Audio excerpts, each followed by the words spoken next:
Hello everyone, আসসালামু আলাইকুম। কেমন আছেন সবাই? Welcome to my channel. তো আজকে আমি তোমাদের সামনে একটা ছোট্ট ব্লগ নিয়ে এসেছি। তো আমার আজমাইন শোনার জন্য এই গাড়িটা কেনা হয়েছে, কিন্তু ওই গাড়িটা পেয়ে এত খুশি, তবে সে চালাতে পারছে না, আর একটু বড় হলে সে চালাতে পারবে। তারপরে আমি আমার ফেসবুক পেজের জন্য আর ইউটিউবের জন্য একটা ভিডিও তৈরি করলাম। তো ভিডিওটা তৈরি করছিলাম ছাদের উপরে, আর আমার ননদ সেটা শ্যুট করে দিচ্ছিল। এরপরে ভাবছি যে সবাই মিলে বাহিরে যাই, বাহিরে গিয়ে আজমাইন বাবুকে একটু ঘোরাফেরা করে নিয়ে আসব। কিন্তু মেঘলা আকাশ ছিল, আর পরিবেশটা কেমন যেন মনে হচ্ছে বৃষ্টি আসবে, তাই একটু ভয়ও লাগছিল। তারপরেও ভাবছিলাম যে না, মেঘলা আকাশ, অনেক বাতাস, একটু রোড থেকে ঘুরে আসি। তারপরে আমার ননদ দুইটা, আমি আর আজমাইন ওই গাড়িতে ঠেলে ঠেলে নিয়ে বের হয়ে গেলাম যে ওকে নিয়ে একটু ঘোরাফেরা করে আসব। ও তো অনেক খুশি, মানে অনেক খুশি। গাড়ি চালাতে পারছে না তো কি হয়েছে, সেই লাট সাহেবের মতো বসে আছে।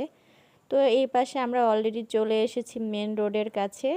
তো মেন রোডে অনেক গাড়ি ঘোড়া, কিন্তু অনেক সুন্দর বাতাস আর মেঘলা আকাশ, পরিবেশটা এক প্রকার অনেক সুন্দর, খুবই ভালো লাগছিল হাঁটাহাঁটি করতে। আমরা রেগুলার আসি না, তো আমরা ঠিক করলাম যে খুব একটা দূরে যাব না, কাছাকাছি একটু হেঁটে হেঁটে আসব।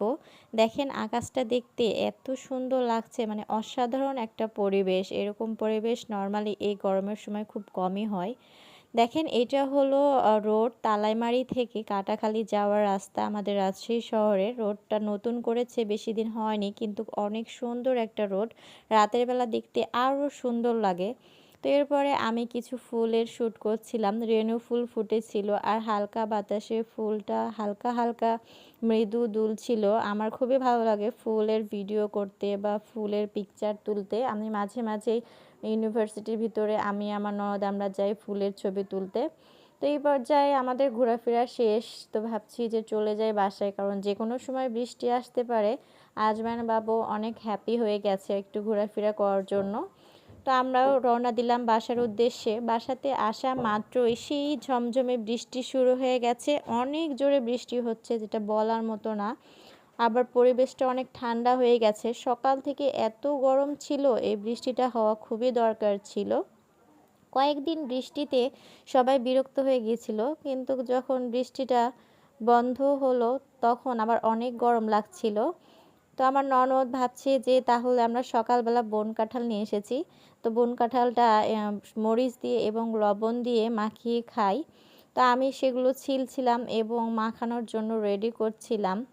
এটা আমাদের এলাকাতে বলা হয় বন কাঁঠাল, আপনারা কি বলেন জানি না।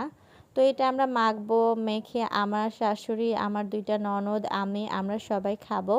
তো একটু ধনিয়া গুঁড়া দিলাম, পরিমাণ মতো একটু লবণ দিয়ে দিয়েছি, আর মরিচ গুঁড়া দিয়েছি, দিয়ে এটা ভালোভাবে মাখিয়ে নিয়ে খাওয়া শুরু করব আমরা। তো আমার ব্লগটা এই পর্যন্তই। আজকে আমার ভিডিওটা কেমন লেগেছে অবশ্যই তোমরা কমেন্টস করে জানাবা। আর তোমরা যদি নতুন হও তাহলে অবশ্যই সাবস্ক্রাইব করবা, আর অবশ্যই ফুল ভিডিও ওয়াচ করবা। কেননা তোমরা যদি ফুল ভিডিও ওয়াচ না করো তাহলে আমার ওয়াচ টাইম ফিল আপ হবে না। তো সবাই ভালো থেকো, সুস্থ থেকো। আজকের ভিডিও এই পর্যন্ত। ও হ্যাঁ, পাশে থাকা বেল আইকনে ক্লিক করে রেখো, তাহলে আমার যে কোনো ভিডিও ছাড়লে নোটিফিকেশান চলে যাবে।